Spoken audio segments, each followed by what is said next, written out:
Hey everybody, this is Candace Yvette with Blackwomenaware. First, I'd like to say thank you to everybody who comes by and supports my page. It really does mean a lot to me. If you all can please press the like or dislike button and subscribe, comment, or even email me if you have any suggestions, questions, or concerns. My email is always going to be in the description box. Again, thank you for visiting my channel. Hey guys, it's Candace Yvette with Blackwomenaware. So I had to jump in real quick and give this message. First, I'd like to say thank you. Thank you for visiting my page. Thank you for showing support and being concerned about the injustices that Black women and children face every day in the United States. I really do appreciate your support. You don't know how much that means to me, especially because I myself am a Black woman. I'd also like to put this quick disclaimer out there. Do not come to my page victim shaming or blaming. You will be immediately blocked for that. I do not tolerate it. There is no need for it. And I'm pretty sure you knew what you were saying in the comment before you posted it. So be respectful. Many of the victims, their families come back and they visit this page. I am their advocate. This is their safe space. No disrespect will be tolerated. You all have a good day. I'm going to let you go back into the commentary. Every 5.5 hours in the United States of America, a Black woman or child is murdered. Stop killing Black women. Stop killing Black children. Wait, hold up. Now, before we get started in today's topic, I wanted to share one last but important and exciting thing with y'all. So I have been communicating with the ladies over at Black Femicide US, and this year's 2022 Black Women's March is going to be held in August. It's going to be held precisely August 27th, 2022. That's a Saturday, y'all, from 9 a.m. to 1 p.m. We're going to be marching around the city. Yes, you heard me correctly. I said we're, because Candace Yvette is going to be in attendance, and I am honored to be there. I feel privileged to be there.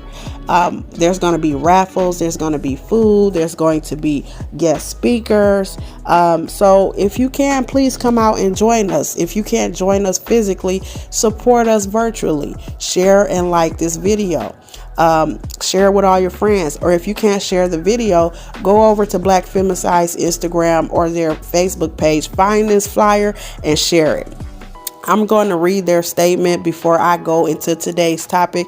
It's one that, even though they wrote, I agree with it as well. So it says, we're going to be marching for the liberation of Black women and girls. We march to bring awareness to the issues that Black women and girls face uniquely and disproportionately.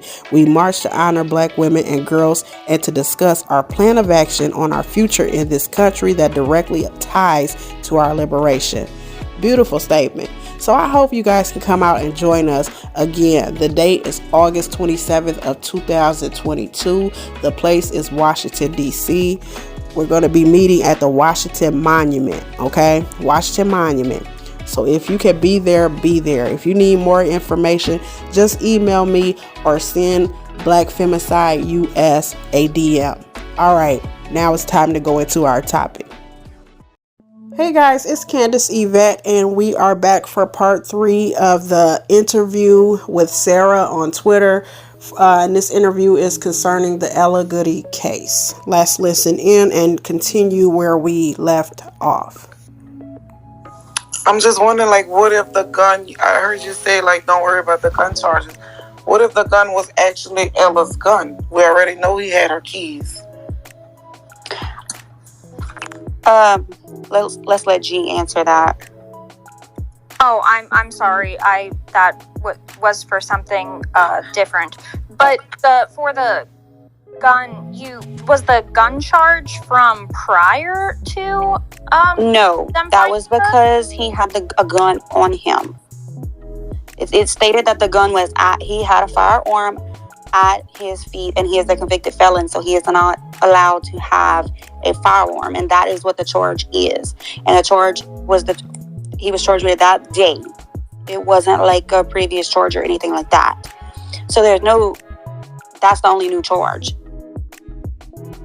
And I'm wondering if anyone knows, have police stated if the gun had a serial number on it, has that been tracked back to the owner? Or I'm not sure. They're not releasing any of that yet. Oh, I'm not sure if to the family or people close to Ella if they had heard. No, don't even know if they did any type of forensics on it for prints or DNA. We don't know any of that. And so do you know if Brandon is officially considered a person of interest in her district? When you say officially, I don't know what that is.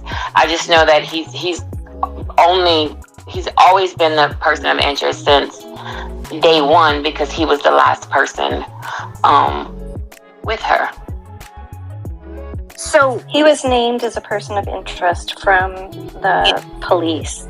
Yeah, and when I spoke with Scott Police before state police stepped in, Detective Levier, he did misspeak, but it was telling to me. He said Brandon is he's a suspect, and I said he knew what I was about to say. He said, well, let me requote myself. He is a person of interest at this point, and the only one. Thank you for clarifying that.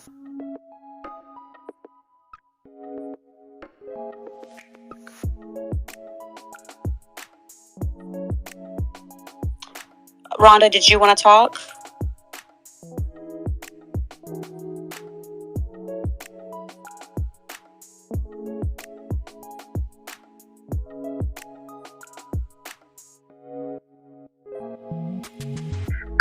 I have a question. I'm wondering, what does it take to get some national media attention? I don't know if it has to go viral. How do we get that attention nationwide?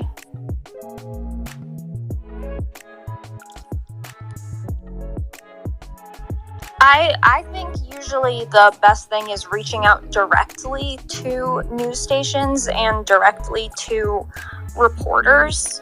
A lot of the time, if you go on the website of a news station, they have a section, like a tab, that says all of the names of reporters and the information, and there's usually a number specifically for investigative reporting, and it's trying to contact those different stations, and I can definitely help with that, and I can DM you about that also. Okay, that would be great, because I don't know where to start with that. Yeah, of course. I hate to even ask this question because I feel like this should not be put on y'all, but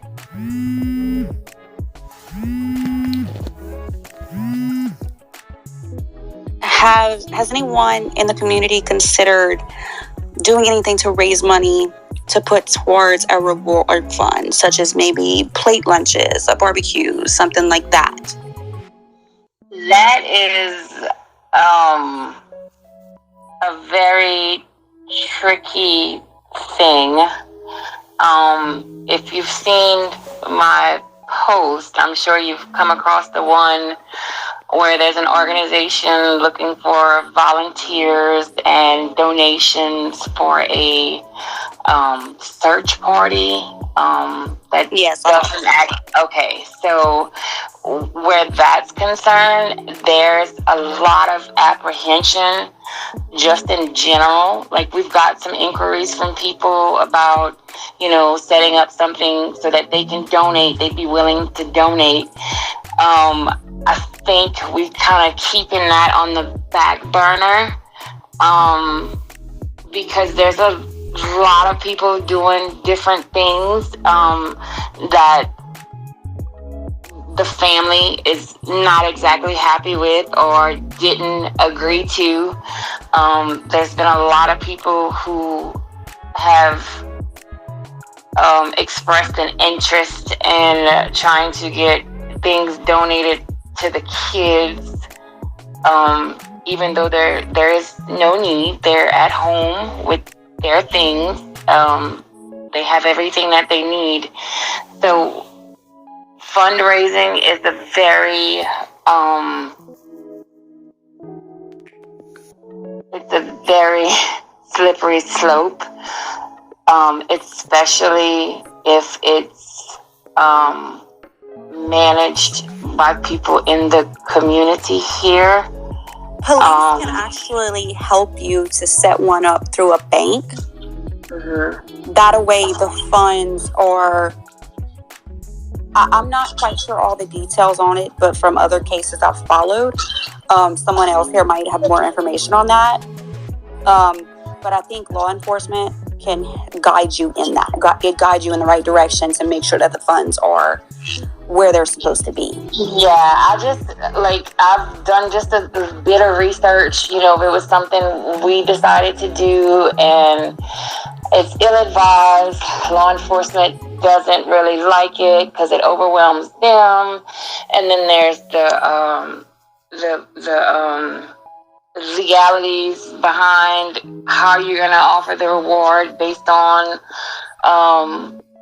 what criteria, and people taking you to court to sue you for it got really overwhelming when I started to dig. If we had just decided to do it, how would we set up a phone bank and track the tips and where they came from? I know Crime Stoppers, they issue you like a little ticket number or something, and everything's linked that way so you can be anonymous. It just got to be very, very overwhelming for me when I was looking into it. But as far as fundraising, it would need to be done by a legitimate organization without any blemishes, so to speak, because there is one organization who is claiming to be spokesperson, representative, so on and so forth, and it's all of the people in charge are they're pretty shady and have done some things in the community. They're actually almost like a counter to what we've been doing. So that's caused a problem too. Like, I don't know how much y'all are following the post on Facebook, but it's starting to get out of hand. I know there was a lady earlier that went live, and she posted her Cash App, and it caused a big uproar. I didn't understand why she had a Cash App on there, but apparently it was misunderstood. So money is a very sensitive subject, because there are opportunists out there. They've already shown themselves. So if that's something to be considered, you would have to be very, very careful and cautious with how that's executed. The family, they really do want to set up a fund for a reward to find Ella, but they don't know how to go about it at all, and I don't even know how to direct them. I think a cousin may have started a GoFundMe, but I believe since she started it, she's then took that down. That all happened today. I don't even believe it's still up. So, we need some direction on who can help us start that, and we probably will start just getting money from whoever wants to donate, instead of doing a fundraiser. Yeah, I would definitely be very careful about who you trust, because like you said, unfortunately there are people that try to take advantage and don't have the right intentions. And there are certain ways to either go through law enforcement or, like you're saying, certain foundations, or through a bank to set up a specific reward fund, which I can also talk to you more about. I'm not sure if Rose came up here for that specifically to speak on or not. Hey, you guys. Sarah invited me to speak. I've been just sitting here quietly listening. I'm not very good at that. Hey, you guys. I'm so grateful to see family willing to come on here and speak and share on her behalf. You know, we don't always have that with cases, so I admire you for your strength and everything that you're doing to bring her home. I do not know so much about the logistics for fundraising, although I'm sure there are some people that can help figure that out. There are some things that are important to know as far as, you know, local law enforcement, FBI, and the U.S. Marshals are all on this case right now. They are all... FBI is not, apparently. Oh, they're not now? Well, they announced that they were. I have to look again. FBI and Marshals both pulled out after they found Brandon. Okay. I have to look into that a little bit more then. I wasn't aware that they pulled out, so that's concerning, but we can definitely get on top of that. What Gio was saying as far as getting media involved is a huge help, because that applies a lot of pressure, tons of pressure, way more than we could ever do making phone calls. If we are going to start putting pressure on law enforcement, we all need to come together and make sure that we do it in the exact same way. So that will take a coordinated effort. So it's important that people don't go rogue and, just start making random crazy phone calls and emails. There are constructive ways to go about it. And as a community, we are quite good at that. So we will look up all the people that are involved, all the people that make the decisions, and we can just start working our way up the ladder as far as that is concerned. Because once the media gets involved, and I will certainly make some phone calls and see what I can do about that. I've been following this case from the beginning. I'm sorry that I haven't kept up the past few days. I've had some crazy stuff going on over here at my house. But yes, the bottom line is she needs to be found. And there are a lot of us in the community that are here willing to do anything to help make that happen. That's what we're here for. There's no need to thank us. There's no need for any of that. We are here to help you guys, and we are here to help bring Ella home. That is what is important. So, also, the thing with law enforcement, I try to give them the benefit of the doubt, which gets more and more difficult sometimes. But there are some things that they are doing behind the scenes that we don't always know about. So I just want to give you some hope as far as that is concerned. Just because they're not sharing information with you, just because they're not going public with their information, does not mean that they're not doing anything at all. They're absolutely doing things. They're not just going to completely let this go. And we as a community can also make sure that we don't let that happen. And, if I have to make that my mission, then I absolutely will. I know Sarah and Cajun have been working so hard on this case.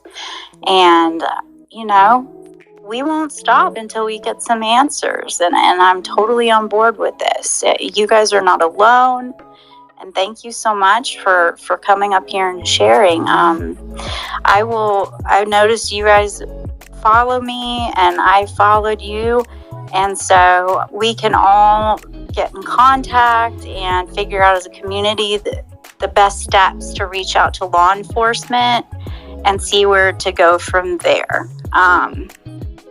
Also, I don't know if it's been said or not, but I have a pretty good feeling that the gun that was on him was probably hers. But the thing is also with these cases, what they do is they can only hold him for so much at a time. So they will use whatever they possibly can to make sure that they keep him locked up, because they know that he is the person of interest in this case. And he is seemingly the only person of interest in this case. So they're going to do everything in their power to make sure that he stays behind bars. And he already had previous charges before this, before she is found, because, you know, he holds all the answers. And the last thing that they're going to do is let him back out before they get the answers. At least that's their main goal. So I don't know if any of that made sense. I was just sitting here with all this stuff in my head. I didn't make any notes, but let me know what you guys think. It makes sense. It's just knowing that he was released on his pending charges is what makes me so apprehensive and concerned about, you know, some clerical error, some glitch, a misstep, and, you know, him getting out of there. Because it's my understanding, initially he got out because of COVID or something, and I understood, from the attempted murder charges. On February 19th, the judge refused to pull his bond for his trial. He missed trial, and the judge, I guess it was the DA. The DA asked the judge to pull his bond on February 19th, and the judge refused. And he said his hearing to be on the 9th, and he was released back. I guess he got to leave, and wasn't brought in on February 19th. I'm talking about in a Falls Parish. I didn't hear you. Does he have connections in Evangeline Parish? Well, I mean, it seemed like he got connections all over, because he done moved around all over. Because at first I was thinking, well, this sounds like a Falls Parish, because they so dirty they'll let anybody out. But then when I found out it was actually Evangeline, I was like, I thought Evangeline was a little bit more strict. It's a Falls Parish. I believe it's a Falls Parish. Yeah, that's one of the dirtiest parishes around. Do you know who the judge is? He should have been taken in custody February 19th. Who's the judge? I'll pull it up. I'll let y'all know when I got it. Okay.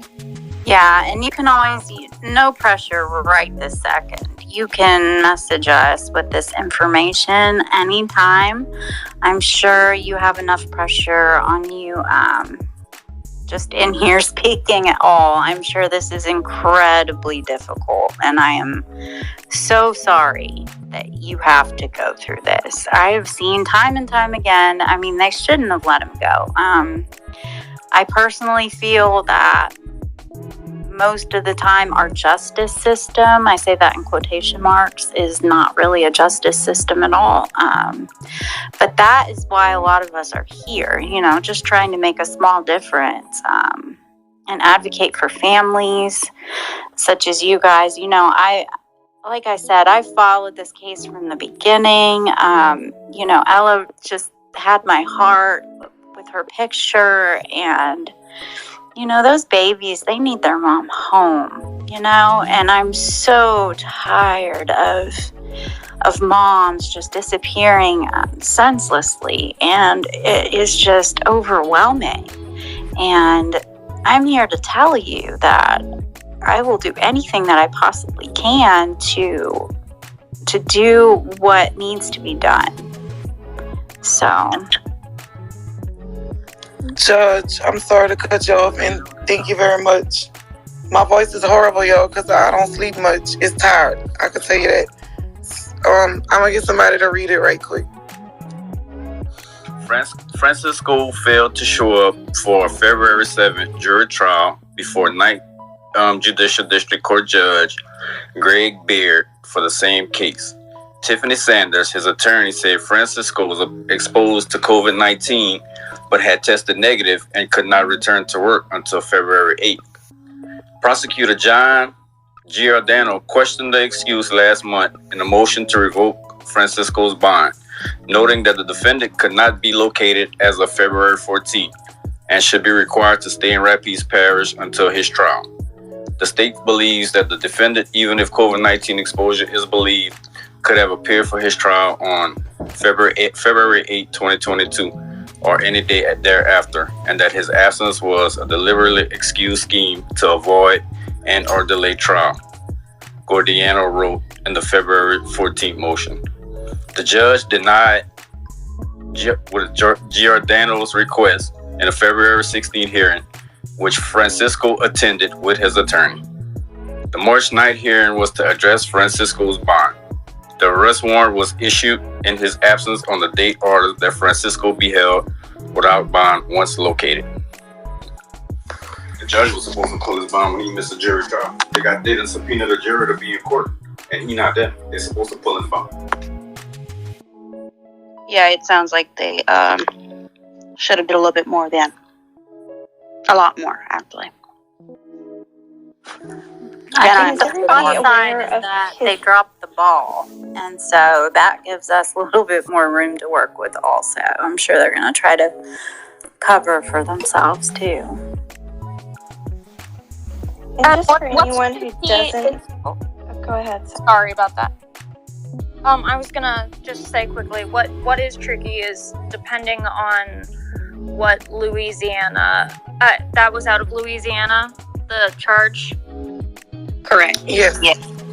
So depending on Louisiana's state law about what bail should be considered for attempted murder, it's tricky then sometimes also because some of these laws and callings for are just don't always seem very appropriate for the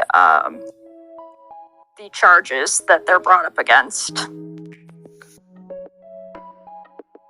Is there a way to find out who posted his bond for that charge? Absolutely, there is. They just told us it was his family. That's all they told us. They didn't give us a name.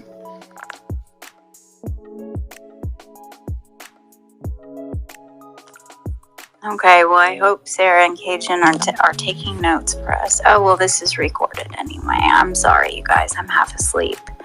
But I'm going to add that to the top of the list of things to look for.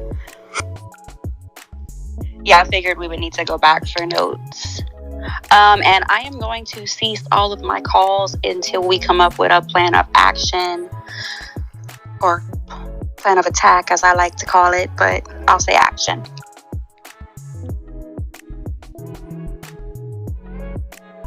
Yeah, it will certainly help for all of us to get on the same page and target these phone calls. You know, we start in one place and then we move to another and then we continue so on and so forth. And it seems to work that way. If we harass enough of the same people at the same time, that kind of gives them no choice but to listen to us if they know that we're not going to go away. And we've certainly seen it work before. If we could do another call like this tomorrow, I could definitely get some blood family in here, you know. That would be wonderful. Absolutely. I would love that. That would be very, very, very helpful. The more family and people that come in and speak on her behalf, and the more awareness that is out there is so important for cases like this. So I do have, I have friends on YouTube. I have some other people that I can reach out to and get as much exposure as possible to this case. I'm just very surprised that there has not been more. I just wanted to say, like, when you mentioned you had friends on YouTube, one of my pet peeves, one of the things that has been bothering me is the incorrect or misinformation. I've seen a bunch of TikToks and YouTube videos with people sharing the case.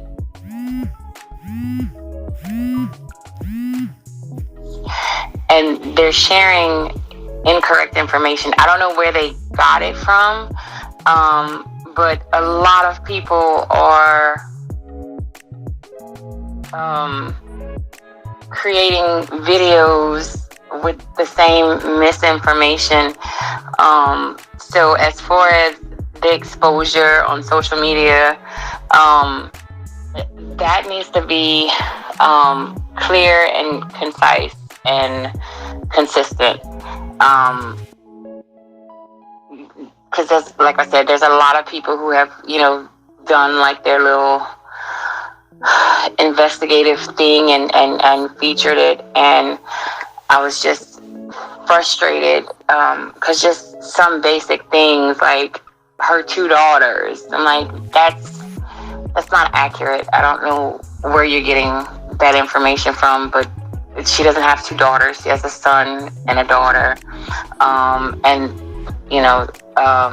continuing to refer to it as a Lyft trip. So people spend a lot of time talking about, well, Lyft should be able to do this and that. And I've been just trying to dispel the incorrect information in addition to, trying to get the information out there. But it's like, no, she wasn't driving for Lyft at the time or whatever. So I feel like going forward, we need to make sure that the correct information is being said and shared, because there's a lot of time being spent on asking questions about incorrect information. And that's our main goal here. That's why we like to bring the family in. We like to have all the information. We like to get all the facts, all the paperwork, anything that's documented or reported. We like to check, verify. We want it to be correct. That's our number one goal, is to make sure that that information going out is correct. And that's why we're here asking the questions that we're asking, to make sure that we have it right when we put it out. I'm told from law enforcement that Lyft didn't give them anything on Ella working for them ever. All Lyft told law enforcement was that she wasn't a driver. She was never, they didn't give them any info on her, any of her 106 runs that she told me she did on the Lyft app. Some of them she showed me, So I know for a fact she was working on the Lyft app. But Lyft is not helping law enforcement. I know I saw something where law enforcement did say that Lyft was cooperating with them. But when I spoke with them, they told me Lyft said that her vehicle couldn't be found, neither any of her phone numbers. So law enforcement can definitely get a warrant for Lyft if they are looking for certain information, and to see if it is actually there. If you're saying you've seen it through her Lyft app specifically, I would hope that law enforcement would then be able to go ahead and get a warrant for that information if Lyft is, for whatever reason, not sharing that. I'm wondering if maybe they're not pressing Lyft because her daughter actually rode with her on Lyft runs, and I believe that's how they were able to identify Brandon.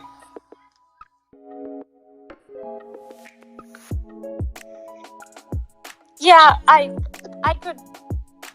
could see where the thought is for that. I think also, though, again, I don't know all the information, and law enforcement probably knows a lot more than I do right now about this.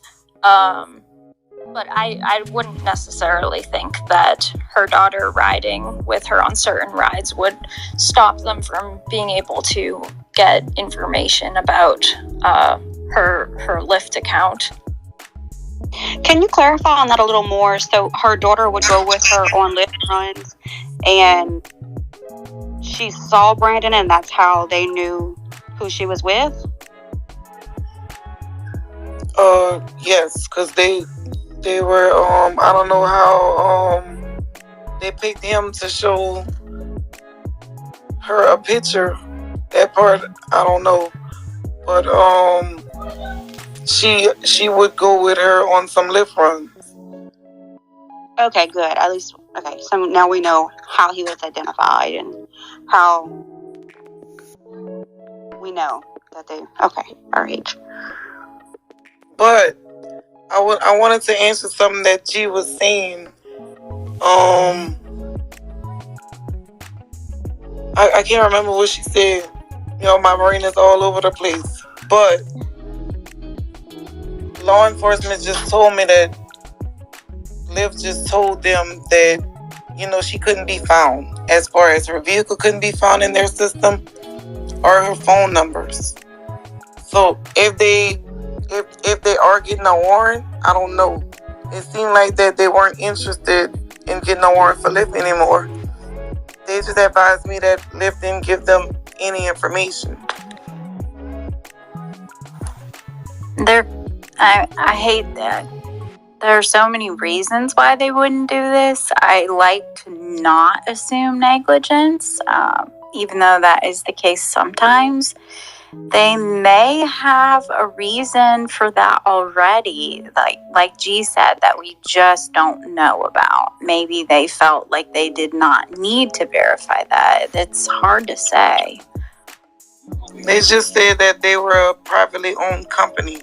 Because I was like, I don't understand how y'all can at least make them give y'all the 106 runs that she did, her actual Lyft runs. But they just said they were a private company. And yeah, if that's their excuse, that they can get warrants from a private company. So if that is their reasoning, I'm not saying it is. Like I said, they would know much more information than I would, and like Rose said, sometimes there are certain reasons that they may or may not do something that we don't know about. But if that is their reasoning for not getting the information, then that is not a good reason from them.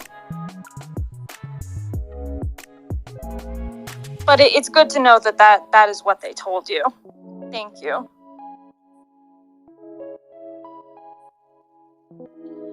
All right. Does anyone else have anything to add? We've been on for a bit, and I am sure Felicia and Miss Morgan are probably tired of going through the whole story all over again. So if no one else has anything to add, I guess we can go ahead and end this Spaces and try to set one up and plan it for tomorrow. Maybe around I just wanted to say, feel free to message me with any suggestions, questions, whatever. And the same for Felicia as well. We're both new to Twitter, so we're learning to navigate. So it may take a minute to see messages, but feel free to reach out to us if you have any suggestions for us as well. And also, please do not send the Facebook folks over here. Not a problem. We can leave that circus at the circus. Yes, we try to, get work done. Yeah, for sure. And I do want to say that I don't get involved with folks that post misinformation. I have a couple of people in the YouTube community that I respect, that I've worked with before. And when I say a couple, that is literally all that I mean. But if I'm going to reach out to anybody in any other communities and ask them and give them information, I will 100% get permission from you guys first. This is all you. We are just here to help you. And so anything that should be done will always go through you first. And I just want you to know that we will never do anything that you feel uncomfortable with. And if anybody on here ever asks you anything that you are uncomfortable with, you message me, please, in a heartbeat, because I will be sure to take care of that for you. No problem whatsoever. Thank you. All right. Yes, we don't want to add any more challenge to this than you're already going through. We only want to be a positive and a help in this situation.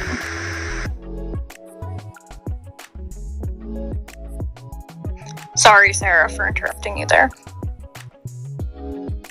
It's okay. You want to stay on a little bit longer? I'm just joking. Sorry.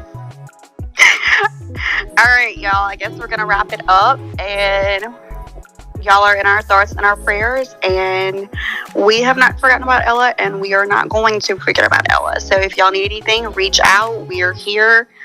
And we will all be trying to figure out what our next steps are. And hopefully we will see y'all back here tomorrow night at 7:30. And can I get a clap for my first spaces?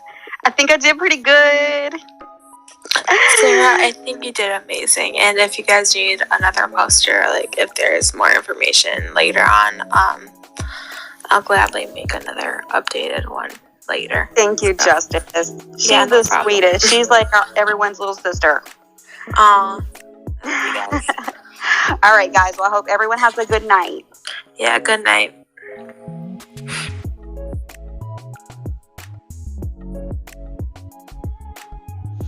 Okay, we are wrapping up the interview. Shout out to Sarah again on Twitter. Sarah gave me the right to share this interview that she had with some of the friends and family of Ella Goodie.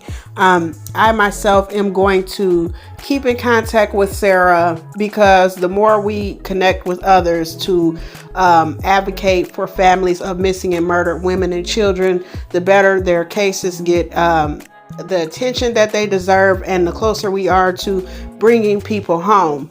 Now, one thing that I like that Sarah pointed out at the end of her interview, and that her and her team discussed with the family and friends of Ella Goodie, is how trying it is when there is misinformation put out on cases. Like, it must have been a godsend that Sarah hit me up and decided to share her information with me about the Ella Goodie case, because the misinformation that is shared about the Ella Goodie case also applies to many other cases that I am working on, or that other people are working on, with trying to get individuals home and back to their families and their friends. Okay, and one thing that she said that is really trying is people hop on these cases, they put out misinformation. It was one situation where she described, as you guys all heard, they said somebody allegedly put a Cash App up and the family knew nothing about it. There's groups that are being made and the families are not aware about it. So you guys have to understand, I am an individual, as I've already said in a prior video, I work in integrity. I am an advocate for the families, okay? I do not overstep the families. That's disrespectful to me. I respect what they want, and I am not going to put out misinformation that goes up against everything that I believe in, okay?